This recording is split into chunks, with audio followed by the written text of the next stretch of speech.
So kia ora koutou katoa. My name's Stephanie Vallant. I'm the chairperson for the New Zealand Farm Society, and I'd just like to welcome warmly all those attending and give a big thanks to those attending and particularly those speaking tonight. This is our third webinar, which is really exciting, and this one's on the power of interprofessional learning with a lead author of our paper speaking tonight, Craig Webster. So just introduce Emma Batistich tonight. So Dr. Emma Batistich is an emergency medicine specialist in Auckland and a pre-hospital and retrieval medicine doctor in the northern region. So she's going to be our moderator tonight, and she will introduce our keynote speaker for tonight. Thanks, Emma. Thank you very much, Steph. It's a pleasure to be here. Welcome to our third webinar. I have the distinct pleasure of introducing the lead author of the paper that we're going to be looking at tonight, Dr. Craig Webster. Craig is an associate professor with the Department of Anesthesiology and the Centre for Medical and Health Sciences Education at the School of Medicine, University of Auckland in New Zealand. He has degrees in psychology and a PhD in medical human factors with research interests in patient safety, compliance with safety initiatives, and cognition in healthcare. He teaches postgraduate courses in clinical education and system redesign. And he is going to talk today about the paper he has written on interprofessional learning in a multidisciplinary healthcare teams. Thank you, Emma. Right, so I've been so expertly introduced, I'll just jump into my talk.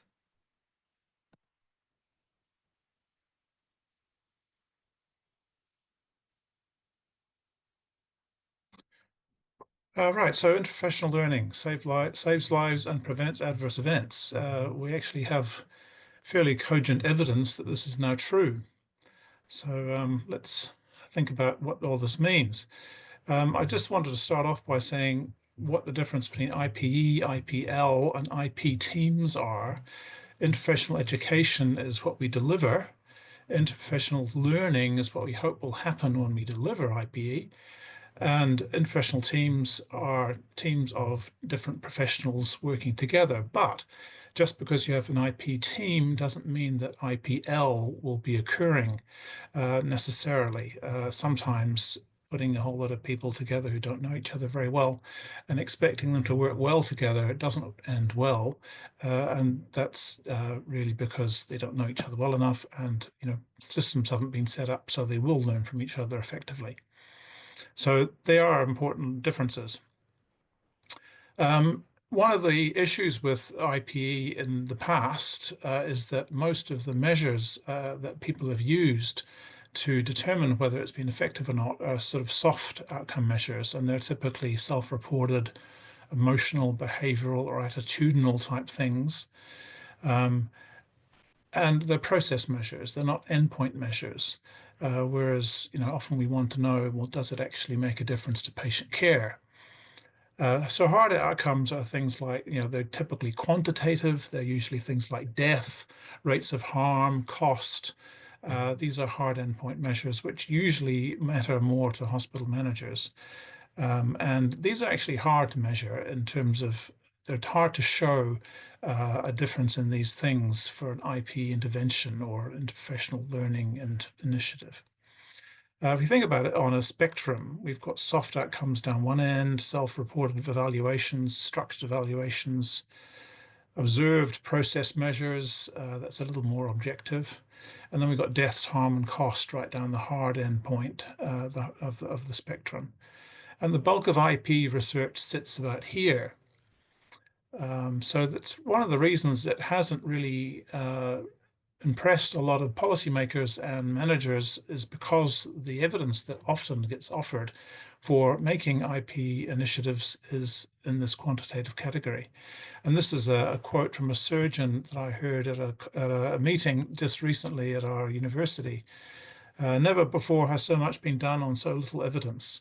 And what, of course, he means is so little quantitative evidence. There's truckloads of qualitative evidence.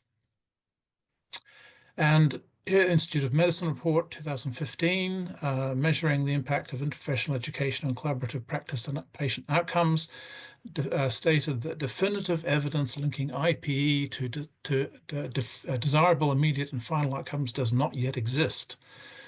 So there you go. It's a fairly strong statement. 2 Cochrane reviews have been done on this, looking at the value of IPE and interprofessional learning and healthcare teams.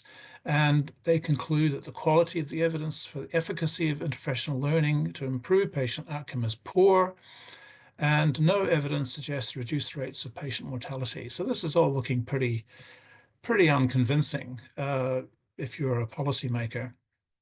So this is what we wanted to try to address in our paper, this one here that came out just came out last year. So we wanted to say, look, is there any good evidence, hard endpoint evidence to suggest that interprofessional learning in multidisciplinary healthcare teams actually makes a difference to patient care? Because we know it should do, right? It's just finding the evidence to support this assertion is the hard part. So we wanted to take the evidence down the other end of the spectrum. So Cochrane randomized controlled trials and reviews were included, obviously, but we also wanted to include other things like quasi-experimental evidence, before or after design studies, cohort studies. These are all quantitative studies, but these ones in the middle here often don't get included in the Cochrane reviews because they're not randomized controlled trials. And Cochrane reviews don't include qualitative data, so actually that leaves the data available to do a meta-analysis is pretty limited. We wanted to include all of this quantitative data in an analysis and see if it amounted to evidence for the value of interprofessional learning. So we cast the net as wide as we could. We used these search criteria here. We wanted to use terms which would basically capture a whole load of things which often isn't described as interprofessional learning or interprofessional education. And that's because in the healthcare literature, often people don't use those terms. They talk about teamwork instead. One of the very famous studies that we all know about is the World Healthcare Organization's Social Safety Checklist study, right? That's actually an interprofessional initiative. But the word interprofessional does not appear anywhere in the paper. So we cast the net wide, and we got loads and loads of hits because of that. The inclusion criteria were reports involving clinicians or allied health professionals from 2 or more disciplinary groups, and reports must contain interprofessional learning, either formal or informal, between those clinicians. There must be some sort of initiative designed to engender interprofessional learning between those individuals, rather than just being an IP team with no initiative to make them learn from each other. So we started off with 15,000 hits. So it's about, as I said, we did cast the net wide, and we ended up with 20. So we had to cut this down pretty drastically to find papers which are relevant, because we wanted to have papers which had a before measure and an after measure, and we wanted to see this hard endpoint evidence at both measures. We needed a numerator and a denominator of those events. So the phenomena of interest were patient mortality rates and other reported patient outcomes, including longer hospital stay, adverse events, failure to achieve therapeutic outcomes, that kind of thing. Drug errors, for example. So the studies which were included were mostly occurred mostly in hospital domain, although there were outpatient clinics also included in our review. We wanted to try to find any workplace where interprofessional learning was happening between these different disciplines within these teams. And the members of these teams included surgeons, nutritionists, occupational therapists, radiologists, nurses, and so forth. There was quite a long list of different kinds of clinicians. The patients were being treated for things like heart failure, HIV, Crohn's disease, breast cancer, burns. So it's a very diverse group of patients here. But we weren't interested in the patients as such. We were interested in the magnitude of the benefit they were receiving from their IPL group or the interprofessional team. The interprofessional interventions included mostly they were workplace-based interventions. So they weren't about going to a workshop or going to a simulation center. They're mostly about things that they did in their actual workplace. So the initiatives to foster effective multidisciplinary care. There was informal problem-based learning where people were just trying to solve problems together across those disciplinary boundaries. Case-based simulation, there was some case-based simulation. Weekly multidisciplinary meetings, team performance reviews, standardized workflows, decision-making, and communication. So it's initiatives to increase communication between disciplinary group members in the team. And we did two meta-analyses, one on death and one on adverse events. And so this is the one for death. There were 7,166 patients in the before group and 6,809 in the after group. And you can see that most of these estimates fall on the favors IPL side of the dividing line. So that's a good thing in terms of effect size. And we've got a 0.72 here, which is, 1 minus 0.72 is 0.28, and it's a 28% reduced risk of patient death in the IPL group. So this is pretty convincing evidence that interprofessional learning and multidisciplinary teams in clinical workplaces really does make a difference to patient survival. If you got this kind of response from a drug, you'd be very excited, or at least the pharmaceutical company would be very excited. So it's a pretty big effect, and this is highly significant. And the adverse events meta-analysis was we did this in a very similar way. The events were more varied than death. I mean, death is a very well-defined event. Adverse events are slightly less well-defined. But again, we got a pretty good effect here. So 23% reduced risk of adverse events in the IPL group. The patients in that group still benefited from those interprofessional teams.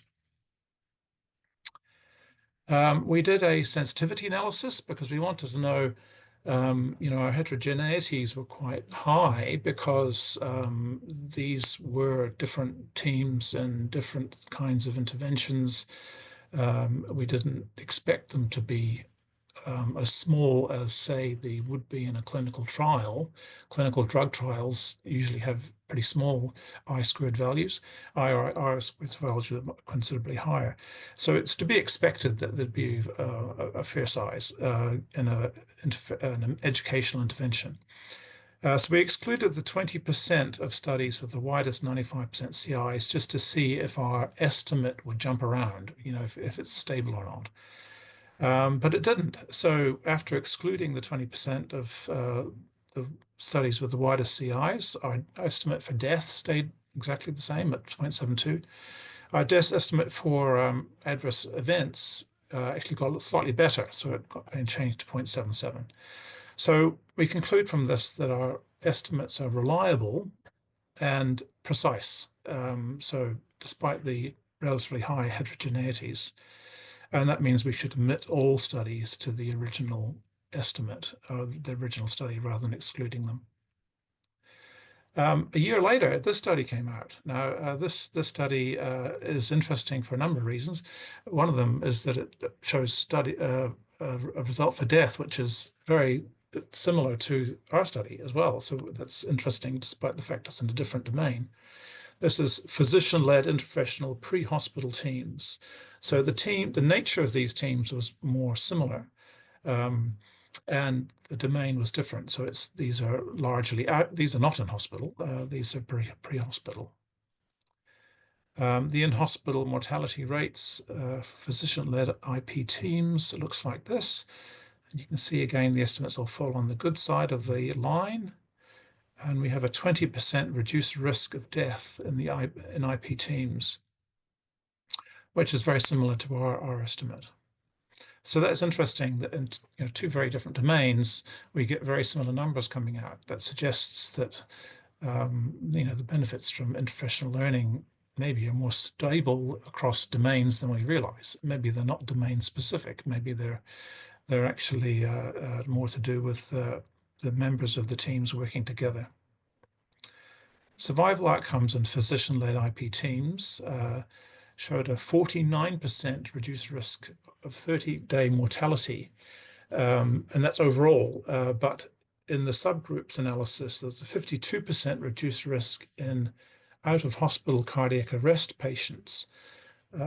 So that's even higher and this was they surmise that this is due to better intubation and potentially better cardiac arrest assessment by the physician in the team, which perhaps wasn't able to be done without the physician. 39% reduced risk in trauma patients as well. So the two subgroups there show very significant benefits for IP teams in terms of 30-day mortality. One of the really interesting things about all of this is mental models. Mental models are an internal representation of what's happening around you. So if you're in a clinical team, you need to know what other people are doing, what other people are capable of doing, what's happening with the patient, what other people are doing to the patient and why, and so forth. So you would expect that members of healthcare teams should have a closely interlinked understanding of patient care. That seems like a no-brainer, really, but is it true? However, OR teams are often put together quite quickly. Sometimes people working together don't know each other. They're not like a sports team. They don't train together typically. The clinical teams get thrown together and 5 minutes later they're treating a patient. So they don't spend months training together as a sports team does. So sometimes apparently bizarre accidents in the OR can come down to a mismatch of these mental models. Like someone thought something was going on, but someone else thought something else was going on. And so the actions delivered to the patient actually end up being quite wrong and potentially harmful. So we wanted to investigate this. I mean, what is the optimal degree of match between mental models in people in an interprofessional team or an operating room team, for example? You wouldn't expect the match to be 100% because obviously the surgeon can't do the anesthesia and the anesthetist can't do the surgery and so forth. And then, everyone has their prescribed roles, but you do expect that their roles will overlap to the extent that they can work together very effectively and anticipate each other's needs and realize what other people are doing and so forth. You wouldn't, if the overlap is too poor, then that's when you would expect accidents to happen. So what we did in the study was we used a modified METI full patient, human patient simulator. And it was pretty high fidelity. And this is one that actually the surgeons can cut into and do operations on. It squirts blood and the anesthetist can give it real drugs and it simulates all the pharmacokinetics. So it's a pretty smart simulator. But we had real clinical teams of people who have worked together on these particular cases that we're going to simulate in this simulation. So we had anesthetists, we had nurses, we had surgeons, and they had worked together before. They weren't just people we'd picked off the street or pulled from the hospital. These were real clinical teams who generally do work together on these kinds of cases. So we would expect their mental models to be aligned, right? Scenario 1 was a laparotomy for abdominal stab wound, and scenario 2 was laparotomy for perforated viscus. And before entering the simulation, we asked each member of the team to complete a card sorting task, which had 20 things on the cards. And it said we wanted them to say who should do the task and when it should happen. And that's all we asked them to do. And from this, we're able to calculate how much people's mental models overlap or match. So these are some examples of what were on the cards. So they like check blood availability, who should do that and when should it happen? administer anesthesia, induction drugs, who should do that, when it should happen, and so forth, make surgical incision, organize bed space in the PACU, and so forth. These tasks have to be relevant to the simulated case, obviously, so the tasks have to be selected in a way that is relevant to what they're going to be doing in the simulator. And here are the results. Overall mean similarity scores for both scenarios. 87% agreement on when something should happen, and 70% agreement on who should do something. But look at these lower range. This is pretty low, 57 to 97% on when, and 38 to 100% on who. These ranges are pretty wide, and these results actually surprised us a bit, because we thought they would be higher. Making surgical incision, you'd be glad to know that 100% of agreement on that the surgeon should do this. So that was a kind of a validity check. If this one didn't come out at 100%, we'd be concerned about our scoring system. Inform intensive care had the lowest agreement for sequence on when it should happen, and that was 57%. And that has implications for postoperative patient care. Lowest score for responsibility on who should do something was check optimal patient positioning. That was only 38% and 39% in the two scenarios. And estimating blood loss, that was also only 39% in both scenarios. So again, that has implications for postoperative patient care. So we thought these were pretty low. So this is interesting. You know, these are teams who work together regularly, who do these two procedures regularly, yet we've got mental model similarity scores, which are really quite low, and lower than we expected. So, you know, the overlap between mental models, even in highly practiced teams, may be lower than you would expect. And one of there's several reasons why we, you know, what is the optimal level? We actually don't know. I mean, this tool we developed has not been used by many people at all. I think there's some people in Germany using it right now, but it's the first tool I know of which is able to measure what's going on in people's heads during a procedure, like a high fidelity simulation, or you could even use it in the real clinical environment. But we don't know the optimal level of similarity. I mean, you might expect the level of similarity for pilots, for example, to be much higher, because everyone in the cockpit can fly the plane. So that's not the case in the operating room. So you'd expect the overlap of mental models in pilots to be considerably higher. So you know, what the optimal level in whichever domain is yet to be discovered. We're also interested in you know, what happens after simulation. It's all very well doing these cool simulations and people saying they enjoy them and learn stuff, but do they actually apply it in the real world? And is there other factors going on?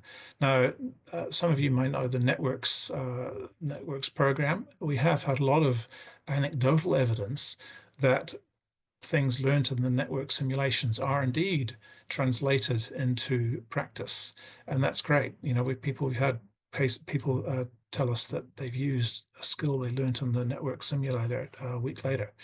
So that's anecdotal evidence that it's working. Again, trying to demonstrate quantitative or definitive evidence of that translation and the benefits of translation is quite hard. We're working on that. This study was a follow-up study to another simulation study we did, where we looked at final year nurses and final year medical students doing joint ACLS simulations, so advanced cardiac life support simulations together. And the doctors need to do this as part of their certification. The nurses don't need to do ACLS, they only need to do basic life support, but they were along for the simulation as well, and they enjoyed it very much. And we got a lot of good evidence out of the simulation day saying that people enjoyed the simulation and learned a lot from each other during the simulation. So the first study was a validation study of the actual simulation day, where they did a series of 7 resuscitation simulations. Then we wanted to know, well, what happens to these people when they go into the workplace? Do they take this knowledge with them? And this is why we did this study. So a year later, we recontacted some of the people who said they would be happy to do a further survey. And we asked them when they're in practice a year later, have you used any of these things? Have you changed your attitudes towards working with other people and so on after being positive in the simulator to begin with? We used, this study is mainly about the Ripple score. So we used the Readiness of Interprofessional Learning score, which seems to be a fairly good instrument. And we did that in the simulator. And to begin with, it looked like, so the first study was 188 students. And then the final follow-up wasn't that many. So in the final follow-up, we traced back all the people who've replied in the third point, so at the 1 year mark, we traced back their scores for the end of the day and the before the simulation exercises at the beginning of the day. So we had three paired data points for each individual in the study. Now, these are the doc scores and the nurses scores. You can see that on the day, pre and post course, the scores go up. That's good. They're learning. That's why they're reporting positive things. They're learning from each other. Now, what happens next? Now, we had no idea what would happen next. I actually thought they might sort of plateau because they've stopped the interprofessional learning at that point. They're in the real world. They may not be working together as they did in the simulator, and so forth. Or they might continue to go up because they're working with more professions in the real world. So what actually happened surprised me, and this is what happened. The doc scores fell fairly precipitously, and the nurses' scores kept going up. So when the nurses got to their clinical domain, their scores kept on ticking up, and the doctors' scores just didn't. And we think this is a cultural thing. There's fairly good evidence to suggest that nurses have more collaborative work environment. So they're more used to working with each other. They have a more positive attitude generally towards interprofessional learning and that kind of thing. So that the nurses who are in our simulation course, their attitudes kind of were reinforced by that and kept on going up. Whereas the docs, after having a good time in the interprofessional simulation, hit the real world and realized that actually people don't work like that in the real world, or at least that was their impression, and their Ripple scores fell. And that's what they said in the feedback too. They said that despite the fact they thought the simulation was great, it didn't seem to be that was the way that things worked in the real world. So this seems like a cultural barrier between nurses and doctors, and this is a bit of a problem if we're going to be trying to encourage interprofessional learning in real clinical domains. Although, our two previous studies I've shown you suggest that it is possible if properly designed and properly implemented in the real world working environment. So better teamwork is a safety 2 concept. I'm not sure how much you know about safety 1 and safety 2, but I thought I'd just bring this in at this point because often people forget that actually this is the case. Safety 1 is about preventing accidents, stopping bad things from happening. We don't want to kill or injure patients. Safety 2 is about making things that usually go right go even better. So, most of these cases turn out really good, but can we make them go even better and send people home earlier in better condition and so forth? So that's what safety 2 is about. It's about making things that usually go right go even better. And we can envisage this as this diagram right here. So planned outcomes occur, if things occur as they were planned, they fall on the 0 line in this chart. If things turn out a little bit better than expected, like the procedure goes more smoothly, the patient has fewer complications, the patient recovers more quickly, etc., you fall on the positive surprises side of this curve. And the other side is when things don't go as well, when things take a little longer, they have an extra complication, the anesthesia or the surgery goes longer than expected, and they have a longer recovery, and so on. The very far end of this tail is this little red tail when things go wrong. And this is usually what's called an adverse event or an accident. So this red tail is what Safety 1 addresses. Safety 1 says we need to get rid of this red tail. But what about the whole rest of the curve? You know, that's a pretty small part of the whole curve of patient outcomes. Safety 2 actually wants to know, how do we shift the curve? To add insult to injury, organizational headwinds like production pressures, short staffing, lack of availability, ability to plan ahead, these things often push the curve towards the red tail. So you end up getting a bigger red tail, makes the red tail fatter. That's the opposite of what we want. We want the curve to go the other way. And that's what Safety 2 does. It says, well, there's a whole lot of data in the middle of this curve about patient outcomes. How do we make that data better? How do we improve those measures in order to push the curve the other way? So these often are like self-reports, observational data, rating scales, outcomes data, sometimes procedural data that gets collected automatically in the hospital, you know, patient stay times, that kind of stuff. Safety 2 is concerned with this data in the middle, not the red tail.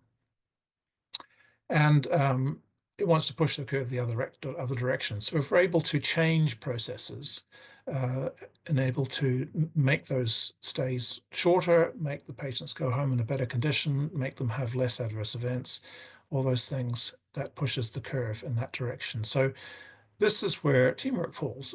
You know, better teamwork is a Safety 2 intervention in this context. And if we do both together, that's even better. So, in conclusion, consider the context of teamwork interventions and their evaluations. We want to be careful about not trying to take a one-size-fits-all kind of approach. We've seen this effect actually with checklists. Since the WHO surgical safety checklist, there's been a real sort of Russian enthusiasm for checklists, and people have been adopting checklists in all kinds of domains, and sometimes in domains which aren't really suited to using checklists. So we don't want checklists to get in the way. We don't want interventions to get in the way. We want them to be integrated with people's workflows. We want them to consider the environments in which people work. We want to have those integrated in a way that is a win-win situation. It makes your job easier, but also makes the patient outcome better. There's also been evidence to show that, you know, when you try to introduce checklists, for example, in domains where they're not welcome, compliance is poor, and surprise, surprise, no improved outcomes happen. So I think about the context. Randomized controlled trials are useful tools, but not every job needs a hammer. One of the problems with doing any kind of safety quality research in healthcare is that people often say, well, we need to do a randomized controlled trial on this. But it's very difficult to do randomized controlled trials in certain kinds of interventions, particularly educational and safety ones.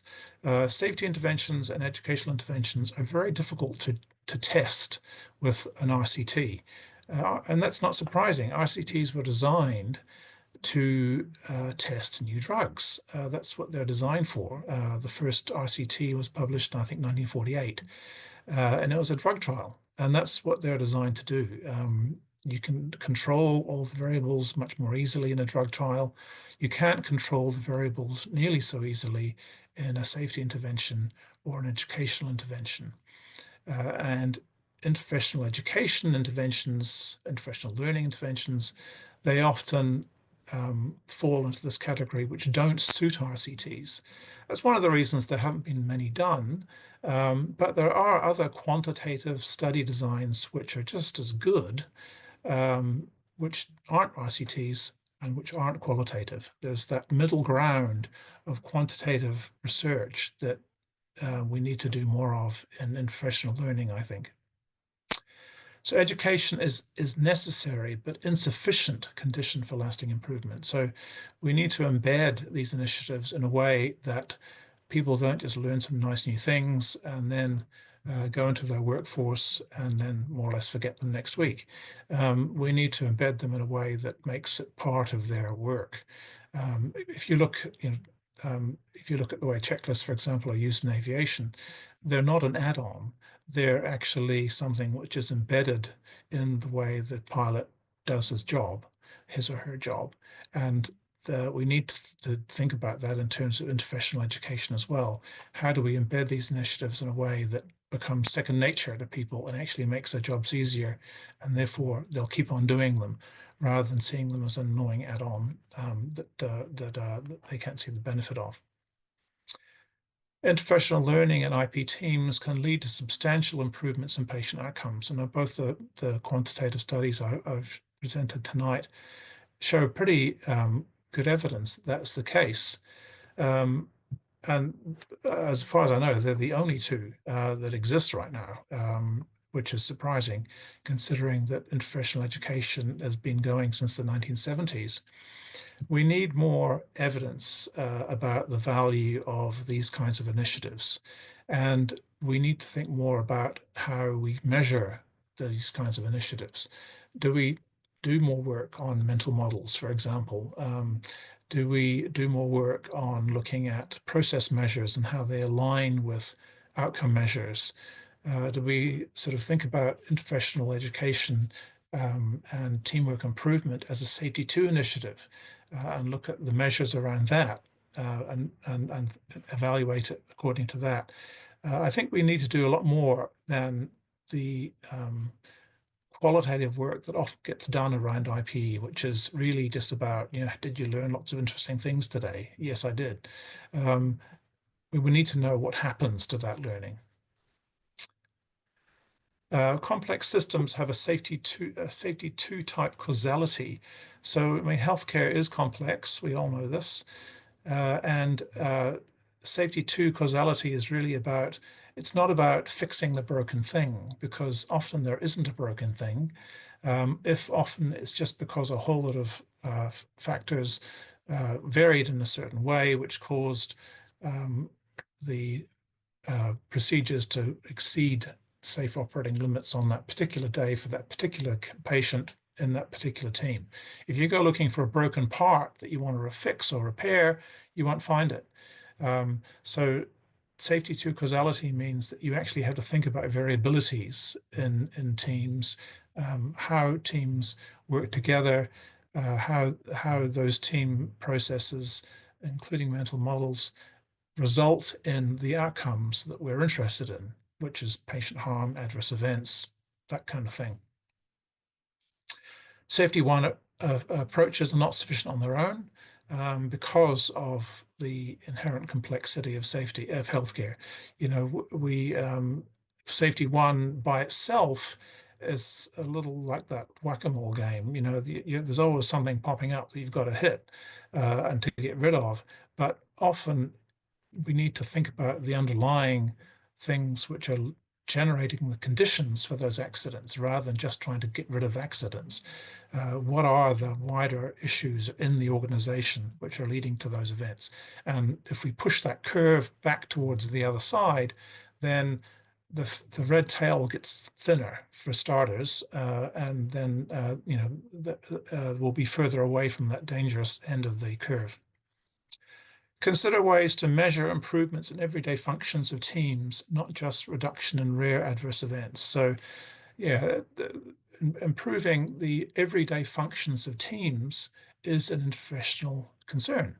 And it's a safety 2 initiative, so that's what we're trying to do with IPL, in my view, is improving the everyday functions of teams. And that means thinking about how they work together, what they think when they're working together, why they do certain things and the way they do them, what they understand about each other's capabilities and that kind of thing. So it's more than just trying to avoid accidents. It's thinking about all those other dynamics as well. And I think most people don't really think about interprofessional initiatives being a safety 2 issue, but to me, that's exactly where they fit. And I think we need to get smarter about how we design studies to measure those benefits.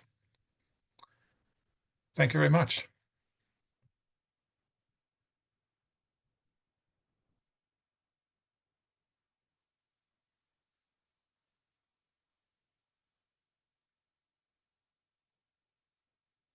Sorry, I'm on mute.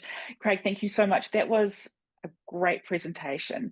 So I think it's really wonderful to see some evidence to show what people that have worked in interprofessional teams have sort of known intuitively for so long, that that working together and learning together really just improves outcomes for patients, which is fantastic. I have a little, I just want to tease something else out a little bit more. And actually it's part of a question, the Q&A that's going to address this too. So in your paper here, you talk about how people think about interprofessional education as being sort of the classroom, the didactic learning, but 90% of it is occurs informally in the workplace. And that's certainly my experience working with interprofessional teams. It's sort of that, it's the cross-training, and it's the chat, it's the little, oh, let's just quickly look at this piece of equipment and just refresh our, remind ourselves about how it works. So there's quite a good question here in the chat which addresses this.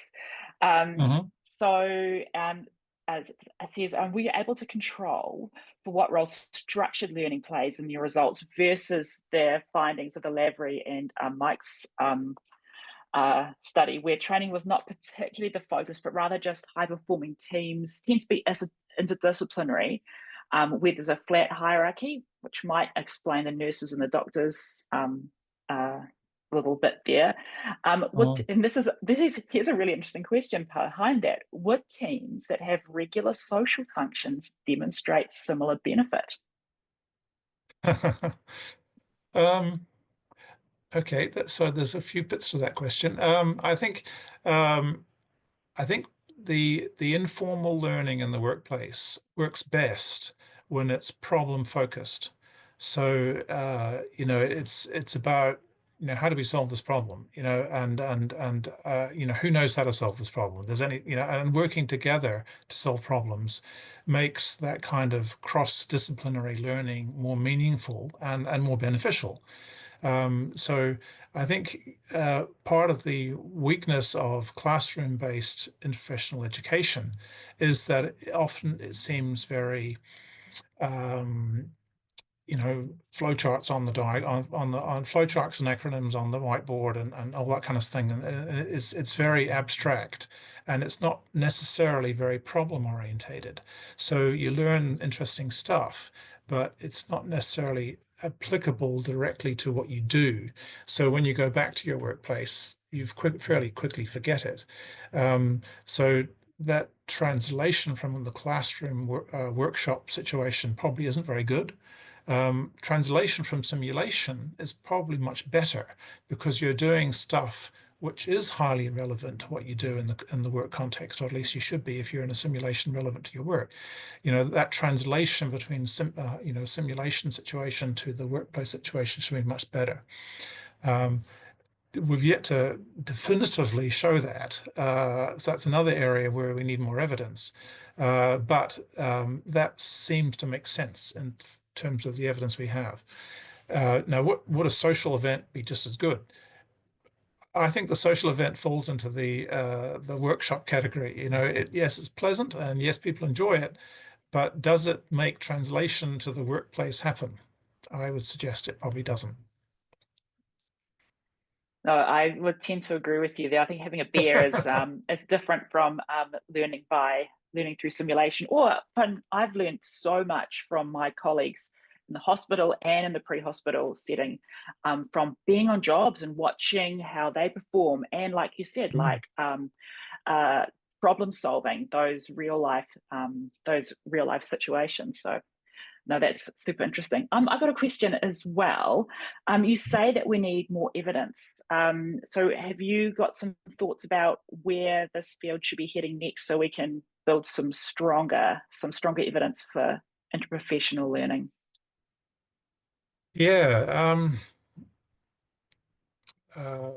there's loads of different elements to this. I mean, like the simulation translation issue is part of this if we're using real clinical teams, because real clinical teams are inherently interprofessional. But it really does, I think we have to think harder about how to assess real outcomes in terms of interprofessional initiatives. And it's often that does require sort of case-by-case consideration. You know, what do these people do? What do we want to see an improvement in? What kinds of things could we possibly measure to show these kinds of benefits? And we need to think beyond just, did they have a good time? Did they learn stuff?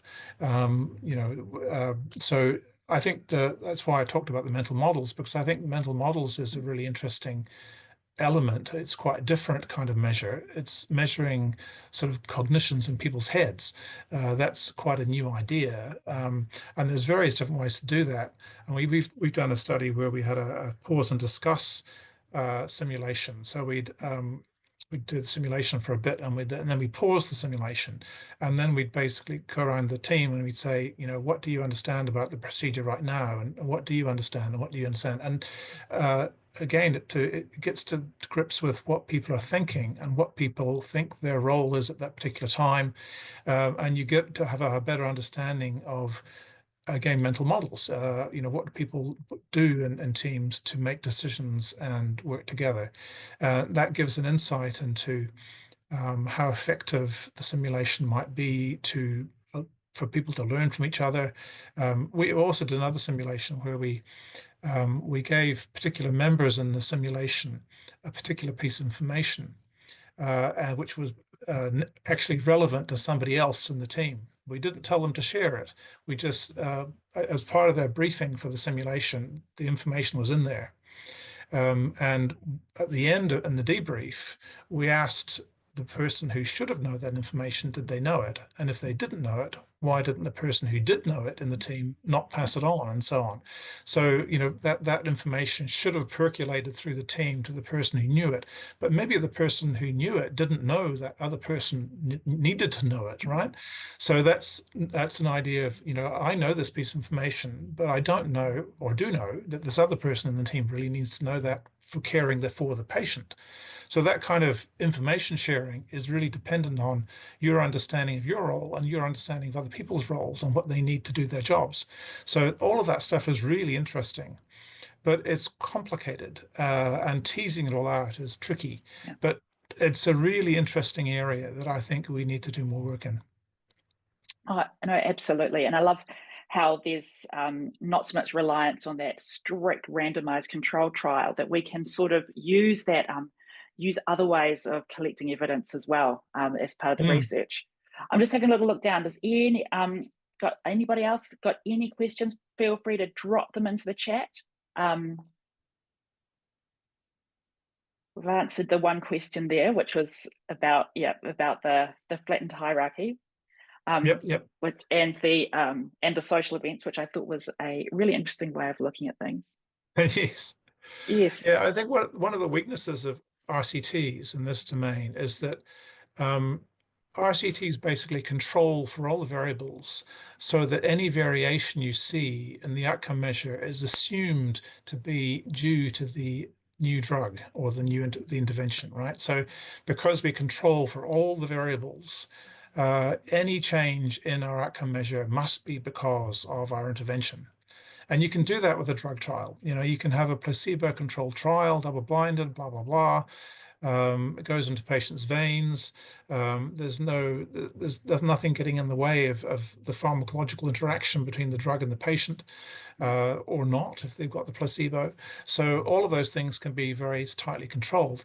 But with interprofessional education interventions, there's all kinds of things that can get in the way between the intervention and the outcome measure. There's all kinds of stuff that gets in the way. You can't control for all these things. So actually, the RCT method breaks down because you can't control for all of these factors. And what you really need is a mixed method design, one that uses quantitative measures and also qualitative measures, so that you know that the quantitative measures are meaningful. So you can say that, you know, the qualitative evidence will suggest that actually what you think is going on is actually going on. And so if you see a change in the outcome measures, it really is likely to be because of the intervention, because you can't control for all of those variabilities. Well, it certainly seems that way from your study, and like you're looking at a bunch of quite heterogeneous studies that you put together in the meta-analysis, and you showed that that despite, you know, there were despite them being all quite different, there was this definite lean towards improved patient outcomes. Yes. Yeah, and I think that's happened because really we had relatively big numbers, and you'd expect a lot of the variability to sort of wash out, but that's partly why the heterogeneity values are quite high, because those interventions were heterogeneous. But despite that, the shift did happen. We've got another question. Common challenges in teams working, are people working together under intense circumstances? Yes, absolutely, who've never worked together. So like, I guess that's the concept of the flash teams, so like in trauma calls. This is a great question. Any suggestions for how to improve interprofessional learning working for teams like these? So teams that come together that may have never worked together before. Yeah, that's a good question. I think the best approach probably is some kind of standardization of approaches. You'd need an agreed strategy for dealing with this kind of patient in this kind of context, regardless of who you're working with. And everyone who works in that domain should know what that approach is. So but that kind of patient should have XYZ done to them on arrival. I'm thinking like a difficult airway algorithm that hopefully everybody in the hospital will follow the steps. So exactly, and it's hopefully trained in their own teams with that. So when they come together in a flash team, they can bring that mental model to play with the patient. So it's important that people who are going to be working in whatever work domain it is in a flash team capacity know what the policies are and the agreed policies are in that area of all the other people who work there. Because that's, even if you don't know the person, if they know what should happen for particular kinds of patients, then you can align people's expectations enough to make the team work well together, even though they don't know each other. Actually makes me think of the vortex, the vortex airway pathway that is it's familiar now, and it's something St. John are incorporating into their learning. We've incorporated it on the helicopter, and certainly in the hospital. That sort of vortex language, you hear it and you're like, oh, I know what they're talking about now. So yeah, we're in the vortex, we're in the green, we're in, so yes, super important. Yep. But those kinds of policies need to be short. They need to be written by clinicians, not managers. Managers tend to make them long and organizational headwinds. I've written that down as a little go phrase, because I'm certainly feeling a lot of organizational headwind at the moment in places where I work. So that's right. Those kind of policies and checklists need to be constrained by actual clinical considerations, not by medical legal protection of the organization, because that just screws things up. Absolutely. Well, looking at the time, we are creeping now towards 8 p.m. And I am super grateful to have had you with us today, Craig, to talk about your study, which really does, yeah, it just shows that everything that we've thought, that working together and learning together really does have outcomes that we can show through research and science that do improve patient outcomes. Yeah, and especially in the real workplace, where majority of it happens, despite the fact that IPE is often thought about as happening in a classroom. Yeah, no, I think it happens. It happens every day in every way, and whether it's simulation or, I mean, my biggest learning, I say, is around patients. So around actual patients and seeing and working with my colleagues too. I'm happy to supply my papers to anyone who wants to email me if you would like them. So, yeah. Right. Oh, have we got one more little question here? Oh, it's a great talk. Thank you. That was, and I concur as well. Thank you. Lovely. Well, thank you everyone for joining us at our third webinar of the Society. I hope you've enjoyed it. And with that, I will bid you good night. Good night.